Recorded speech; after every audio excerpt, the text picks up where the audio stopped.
Assalamualaikum, perkenalkan nama saya Vika Dwi Yulianti.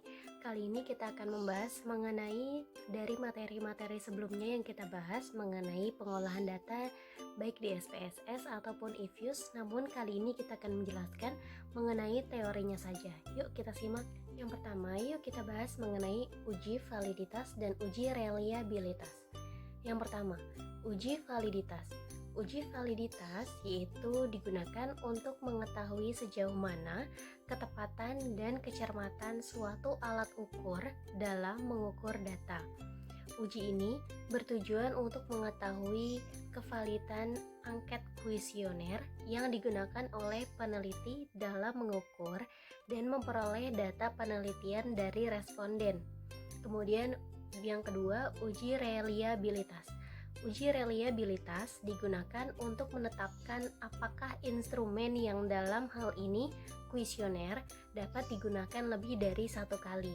Paling tidak oleh responden yang sama akan menghasilkan data yang konsisten.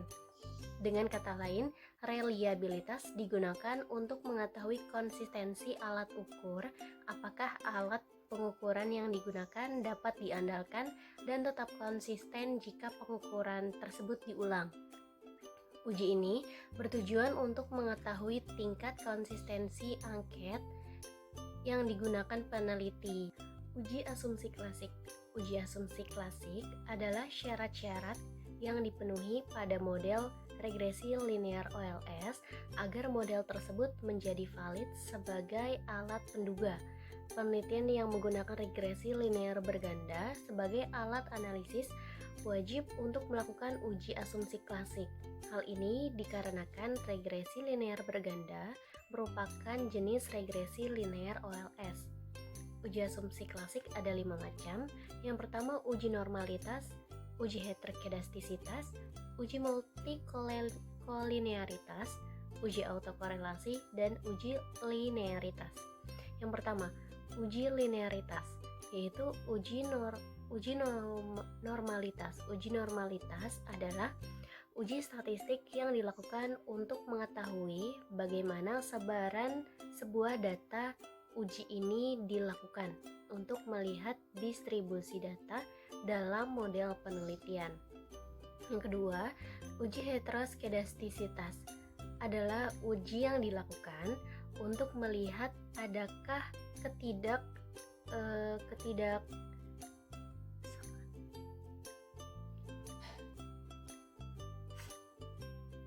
Uji heteroskedastisitas. Uji heteroskedastisitas adalah uji yang dilakukan untuk melihat adakah ketidaksamaan varian dari residual untuk semua pengamatan pada model regresi linear. Yang ketiga, uji multikolinearitas adalah sebuah uji situasi yang menunjukkan adanya korelasi atau hubungan kuat antara dua variabel bebas atau lebih dalam variabel model regresi berganda. Yang keempat, uji autokorelasi. Uji autokorelasi dilakukan ketika lama pengamatan penelitian yang dilakukan lebih dari satu waktu tertentu. Dan yang kelima, uji linearitas. Uji ini digunakan untuk mengetahui apakah model penelitian menggunakan hubungan yang linear atau tidak. Yang kedua, kita bahas mengenai analisis regresi data panel. Merupakan suatu metode yang digunakan untuk memodelkan pengaruh variabel prediktor terhadap variabel respon dalam beberapa sektor yang diamati dari suatu objek penelitian selama periode waktu tertentu. Gabungan antara data cross-section dan data time series di mana unit cross-section yang sama diukur pada waktu yang berbeda. Maka dengan kata lain, data panel merupakan data dari beberapa individu atau sampel yang diamati dalam beberapa kurun waktu tertentu. Kemudian, estimasi model regresi data panel. Untuk estimasi ini ada 3. Yang pertama, common effect model. Yang kedua, fixed asset model. Dan yang ketiga, random effect model. Yang pertama kita bahas mengenai Common Effect Model. Common Effect Model yaitu perbedaan dimensi individu maupun waktu diabaikan menurut Widarjono tahun 2007. Kemudian Fixed Effect Model. Fixed Effect ini menggambarkan suatu objek observasi memiliki konstanta yang bernilai tetap untuk beberapa periode waktu. Demikian pula dengan koefisien regresinya memiliki nilai yang tetap untuk beberapa periode waktu atau time intervarian menurut Sriana tahun 2014 nomor 121. Kemudian yang ketiga adalah Random Effect Model.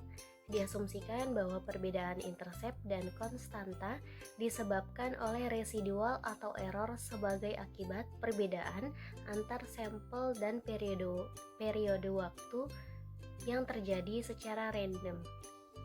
Di mana untuk Fixed Asset Model mempunyai dua asumsi. Yang pertama, asumsi slope konstan tetapi intercept bervariasi antar individu. Yang kedua, asumsi slope konstan tetapi intercept bervariasi antar sampel dan antar periode waktu.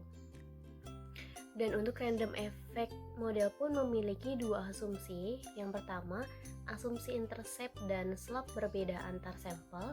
Dan yang kedua, asumsi intercept dan slope berbeda antar waktu dan antar sampel. Teknik pemilihan model regresi data panel. Untuk teknik pemilihan model ini ada 3. Yang pertama uji Chow, uji Hausman, dan yang ketiga uji Lagrange multiplier. Di mana yang pertama kita bahas mengenai uji Chow.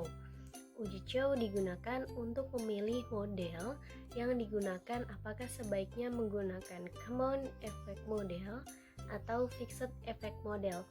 Pengujian ini dapat dilihat pada nilai probabilitas cross-section F dan cross-section chi-square dengan hipotesis sebagai berikut. H0, model mengikuti Common Effect Model jika probabilitas cross-section F dan cross-section chi-square lebih besar dibandingkan alpha 0,05. Dan yang kedua, HA model mengikuti Fixed Asset Model jika probabilitas cross-section F dan cross-section chi-square lebih kecil dibanding A alpha 0,05. Kemudian uji Hausman digunakan untuk memilih model yang digunakan apakah sebaiknya menggunakan Random Effect Model atau Fixed Effect Model. Pengujian ini dapat dilihat pada nilai probabilitas cross-section random dengan hipotesis sebagai berikut. Yang pertama, H0 model mengikuti Random Effect Model jika probabilitas cross-section random lebih besar dibanding alpha 0,05. Yang kedua, HA model mengikuti Fixed Effect Model jika probabilitas cross-section random lebih kecil dibandingkan alpha 0,05. Yang ketiga, uji Lagrange multiplier digunakan untuk memilih model yang digunakan apakah sebaiknya menggunakan Random Effect Model atau Common Effect Model. Pengujian ini dapat dilihat pada nilai probabilitas cross-section random dengan hipotesis sebagai berikut. Yang pertama, H0 model mengikuti Common Effect Model jika probabilitas cross-section lebih besar dibanding alpha 0,05. Yang kedua, HA model mengikuti Random Effect Model jika probabilitas cross-section Breisbegen lebih kecil dibanding alpha 0,05. Uji kelayakan model atau uji F. Uji kelayakan model atau biasa dikenal dengan uji F digunakan untuk menjelaskan apakah semua variabel bebas yang dimasukkan ke dalam model secara bersama-sama mempunyai pengaruh terhadap variabel terikat, atau dengan kata lain model fit atau tidak. Apabila uji F tidak berpengaruh, maka penelitian tidak layak untuk dilanjutkan karena model penelitian tidak mampu menjelaskan adanya hubungan antara variabel independen dengan variabel dependen. Nah, berdasarkan uji kelayakan model ini ada beberapa asumsi berdasarkan perbandingan.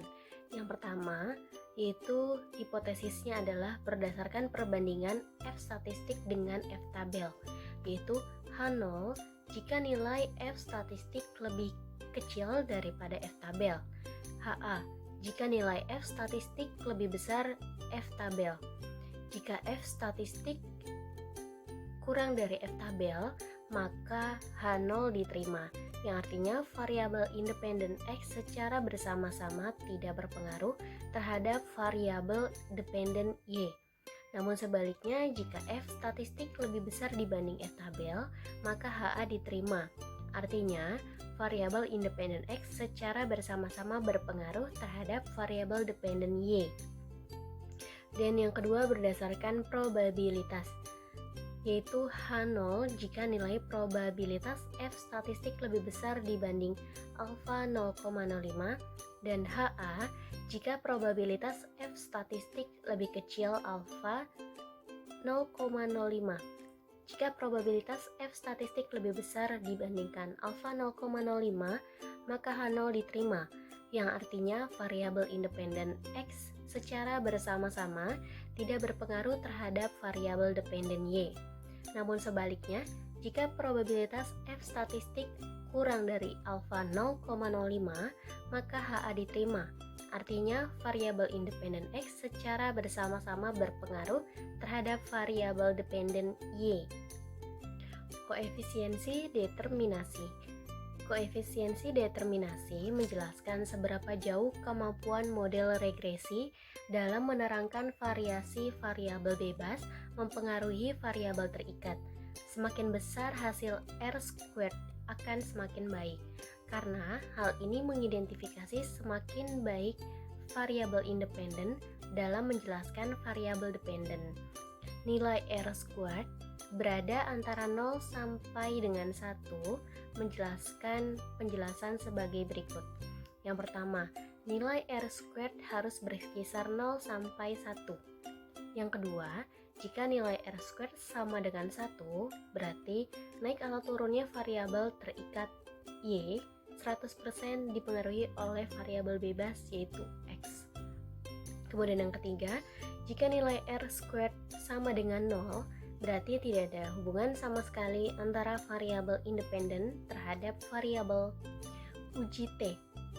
Uji T menjelaskan signifikan pengaruh variabel bebas secara parsial terhadap variabel terikat. Hipotesis dalam uji T adalah sebagai berikut.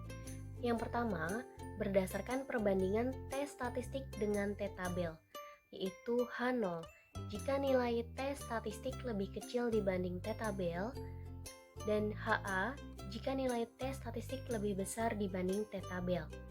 Jika nilai T statistik lebih kecil daripada T tabel, maka H0 diterima, yang artinya variabel independen yaitu X secara variabel tidak berpengaruh terhadap variabel dependen Y. Namun sebaliknya, jika nilai T statistik lebih besar dibanding T tabel, maka HA diterima. Artinya, variabel independen X secara parsial berpengaruh terhadap variabel dependen Y. Dan yang kemudian berdasarkan probabilitas. H0 jika nilai probabilitas lebih besar dibanding 0,05 dan HA jika nilai probabilitas lebih kecil dibanding alfa 0,05. Jika nilai probabilitas lebih besar dibanding alfa 0,05, maka H0 diterima, yang artinya variabel independen X secara parsial tidak berpengaruh terhadap variabel dependen Y. Namun sebaliknya, jika nilai probabilitas lebih kecil alfa 0,05, maka HA diterima, yang artinya variabel independen X secara parsial berpengaruh terhadap variabel dependen Y. Sekian penjelasan materi dari aku, semoga bermanfaat bagi kita semua.